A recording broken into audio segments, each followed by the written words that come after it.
J'espère que vous allez bien, j'espère que vous vous portez bien, j'espère que vous terminez surtout bien cette soirée du 6 décembre 2023. Il se passe, les événements s'accélèrent. Il y a plusieurs coups de théâtre, il y a plusieurs révélations, plusieurs informations qui fusent de partout en ce moment.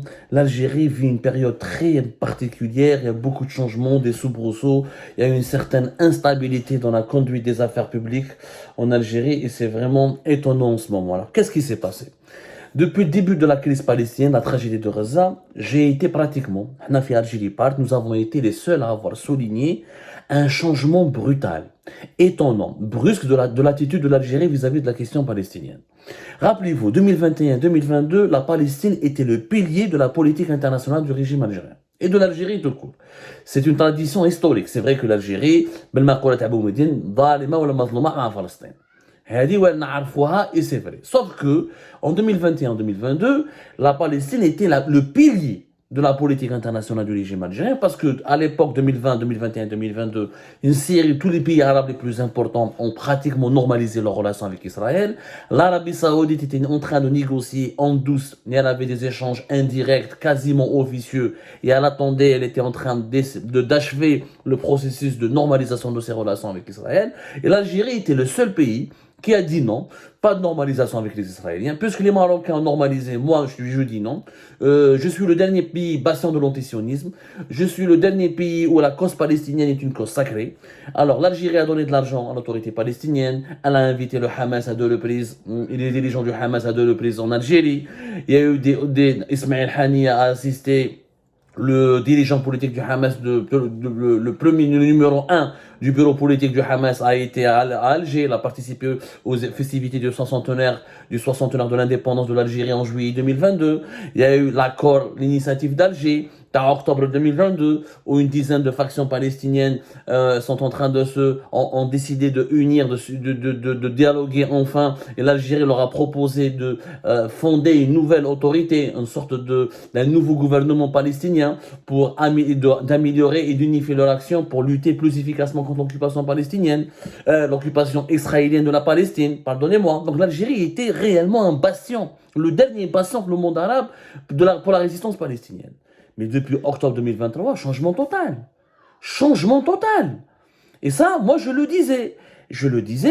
Le Hamas n'a jamais été cité énormément par l'Algérie, n'a jamais été encouragé par l'Algérie, n'a jamais été reconnu dans les déclarations officielles du dirigeant algérien, alors qu'il était invité, alors qu'on lui déroulait le tapis rouge à Alger en 2022. En 2023, depuis les débuts de la guerre avec Israël, depuis l'attaque du Hamas contre Israël et la riposte disproportionnée, hyper violente, hyper barbare de l'armée israélienne contre la population de Gaza, les dirigeants algériens, ni Abdelmajid Tebboune, ni Saïd Chengriha, ni aucun dirigeant de l'Algérie n'a soutenu le Hamas ou n'a demandé à ce que le Hamas soit classé comme mouvement de résistance. On parle de la résistance des Palestiniens, mais on refuse de nommer le Hamas, on refuse de le citer ou de l'encourager ou de s'afficher à côté du Hamas.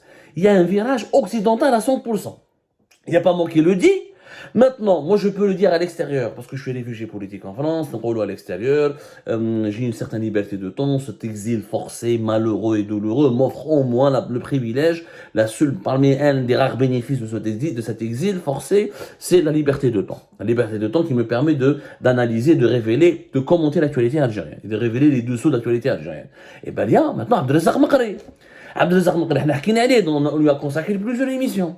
Avant le 28 novembre, quand il a été interdit de quitter l'Algérie il a été interdit de quitter le territoire national pour aller à Doha, pour rencontrer les responsables du Hamas à Doha, pour se prendre en photo avec les responsables du Hamas, pour dialoguer avec les responsables du Hamas, pour représenter l'Algérie à une rencontre aussi officielle qui devait se tenir à Kuala Lumpur en ce qui concerne les soutiens et les moyens qu'il faut apporter à la lutte palestinienne.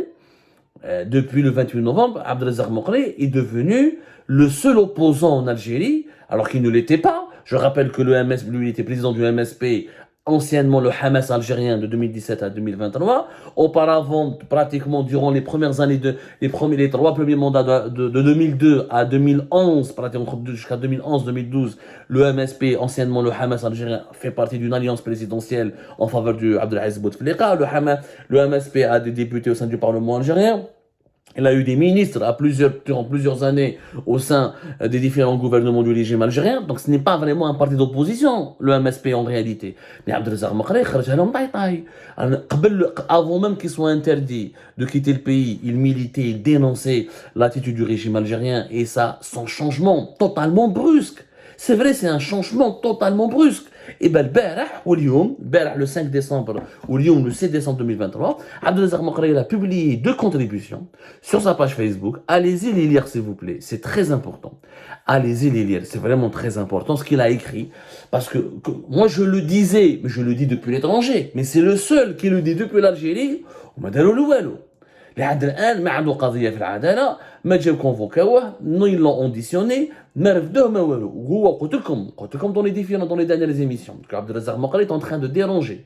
Il cause vraiment problème actuellement au régime algérien. Pourquoi? Parce qu'il ne parle pas de liberté d'expression, il ne parle pas de la justice sociale, il ne parle pas du Hirak, il ne parle pas des détenus politiques, il ne parle pas de l'alternance au pouvoir, il ne parle pas de la démocratie en Algérie. Il parle que de la question palestinienne. Il a fait 2 contributions, où il a promis de publier la 3e. Dans les 2 premières contributions, il a dit clairement que le régime algérien n'est plus un soutien de la Palestine. L'Algérie ne soutient plus la Palestine. C'est ce qu'il a dit, Maqri. La preuve, j'ai été contacté par des responsables du Hamas à Gaza. Ils m'ont demandé à l'Algérie d'accueillir des blessés palestiniens. L'Algérie n'a pas répondu. L'Algérie aurait, donc d'après Maqri lui-même qui le dit dans sa contribution, il dit que j'ai eu des contacts au sein de l'administration de Gaza. L'administration de Gaza, c'est qui? C'est le Hamas, le gouvernement local, une sorte de gouvernement local, qui lui a demandé de demander aux autorités algériennes de bien vouloir accueillir des blessés palestiniens.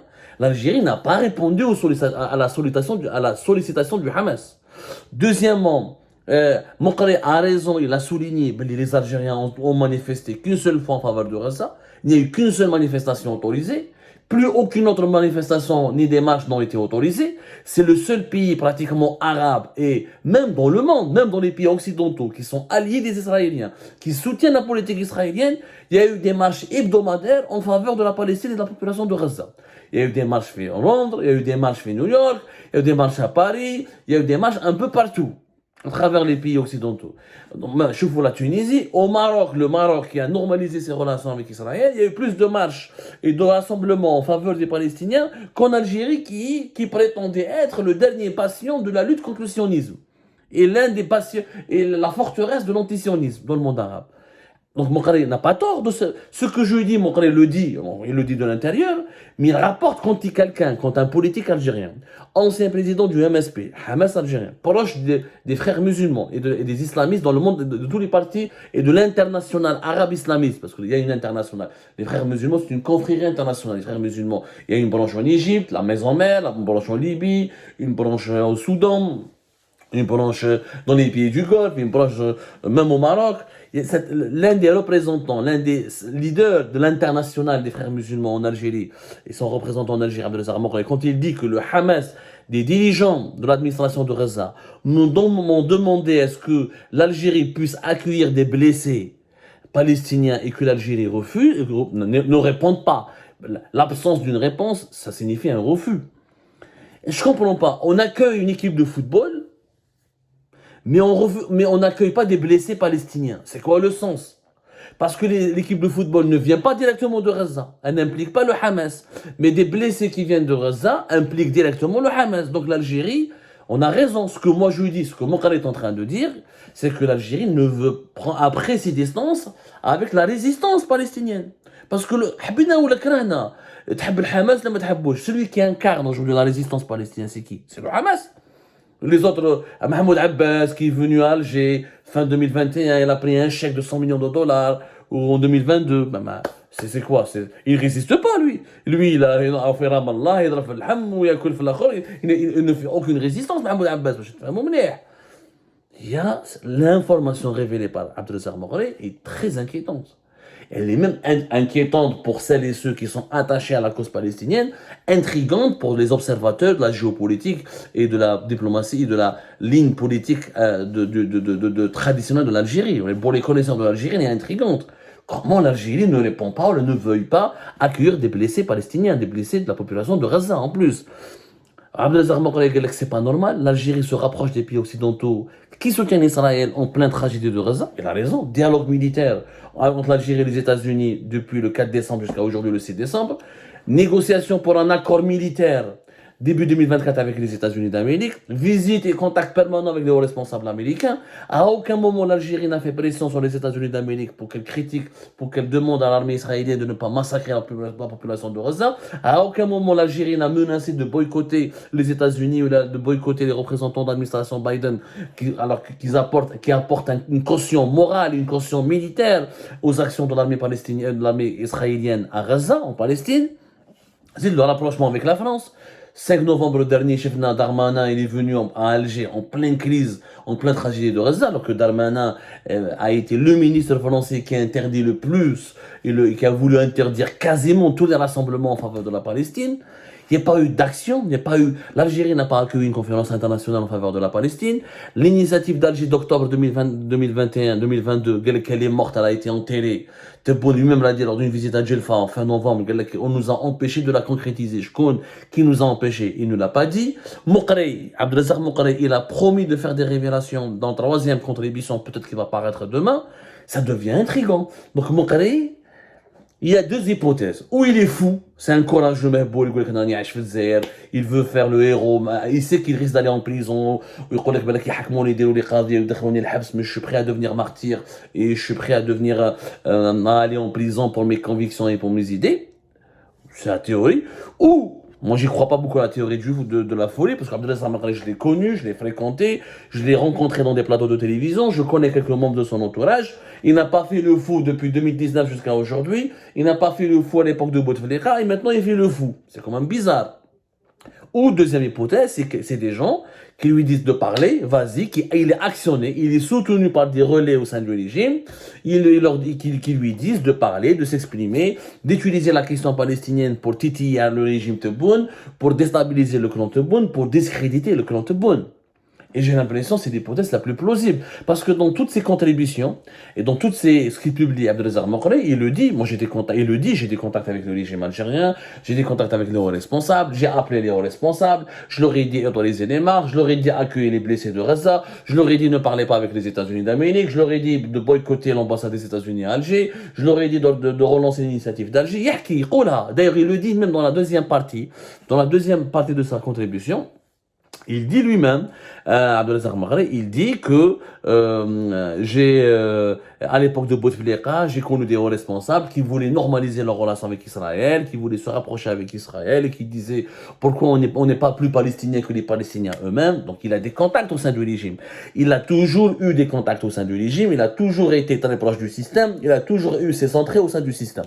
Ce n'est pas un opposant radical, genre imagine Rachet, ou là certains anciens Alfis qui sont totalement coupés du système, qui n'ont plus aucun contact. Pas du tout. C'est un élément du système, puisqu'il a dirigé un parti qui a fait partie de l'alliance présidentielle de Bouteflika, qui a longtemps animé la scène politique en Algérie en tant que parti agréé par le régime lui-même, et qui a été utilisé pour contrecarrer l'islamisme radical de l'ex-fils. Alors que le Hamas incarne un islamisme light, la tendance des frères musulmans qui plus ou moins qui contre la radicalité et qui accepte les règles du jeu politique fixées par les pouvoirs totalitaires. Donc, Moukrey, ce qu'il est en train de révéler, ce qu'il est en train de dire, c'est inquiétant, parce que d'abord, il nous dit des informations qu'on ne comprend pas, qui fait que l'Algérie refuse d'accueillir des enfants ou des blessés de la population de Gaza. Et pourquoi c'est lui qui va nous dire prochainement pourquoi l'initiative d'Alger en octobre 2022 a capoté, elle n'a pas réussi à aboutir à un processus de réconciliation totale et à une nouvelle fondation d'autorité palestinienne. Pourquoi c'est à lui de nous le dire, c'est Tebboune qui a lancé cette initiative. Normalement, ou c'est Tebboune ou l'actuel ministre des Affaires étrangères algérien qui nous le dit. Pourquoi c'est lui? Et troisièmement, ça se voit clairement qu'on lui a donné des gages de garantie pour qu'il parle. Il n'a pas été encore convoqué, il n'a pas été emmerdé, il a juste été empêché de quitter le pays. Mais pour avoir autant de liberté, c'est le seul qui a une liberté de parole.